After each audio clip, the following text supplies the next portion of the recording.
Major General Idi Amin was strongly averse to the new Ugandan Army Rifles command structure that had been created on 29 September 1970.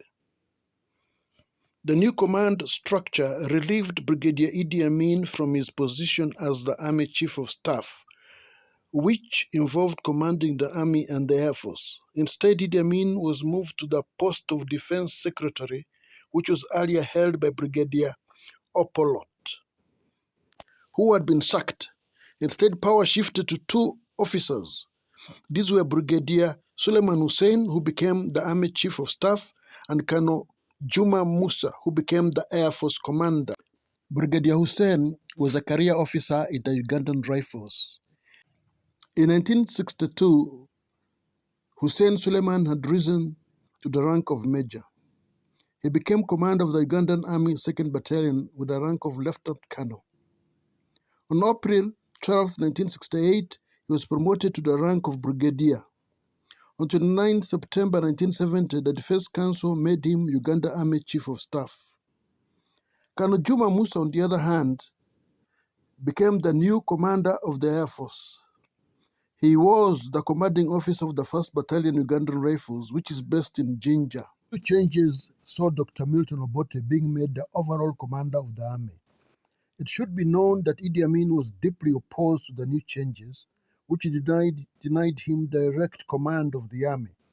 He made a series of meetings with loyalist officers in order to oppose the changes. Amid this was a plot to arrest Amin on charges of mismanagement of army resources. A series of meetings took place at Nakasero Sports Club and at Amin's command post at Prince Charles Drive in Kololo. The last meeting took place on 20th January 1971 when Dr. Milton Obote was away in Singapore for the Commonwealth meeting. Among those who attended included Lieutenant Colonel Nyangweso, Captain Mustafa Adris, Captain Kenneth Onzima, Captain Charles Harube, Lieutenant Eli Aseli, Lieutenant Juma Ali, and Lieutenant Sabuni, among others. Amin called on the officers to disregard the new structure. It was in the same meetings that had been called by Amin loyalists that a plot to overthrow Dr. Milton Obote was hatched. It should be noted that at the time of the army restructuring, there had been much tension in the Ugandan army amid political changes. The Kabaka, who was the president of Uganda, had been overthrown during the 1966 crisis, pitting Dr. Milton Obote and himself. Brigadier Shaban Opolot had refused to take orders from the Prime Minister Dr. Milton Obote, which factor paved the way for Idi Amin to assume army command. It was Idi Amin who led the Uganda army to storm the Kabaka's palace in 1966. It was for this reason that Shaban Opolot was made the defense secretary, a very ceremonial post. Furthermore, it should be noted that on 19th December 1969, there had been an attempt on the life of the Ugandan president, Dr. Milton Obote, after he had attended a rally for the UPC. The attempted assassination raised suspicion in the army. It led to the detention of Brigadier Opolot. In 1970, Brigadier Pierino Okoya, the Deputy Army Chief of Staff, was assassinated together with his wife, Anne Akello.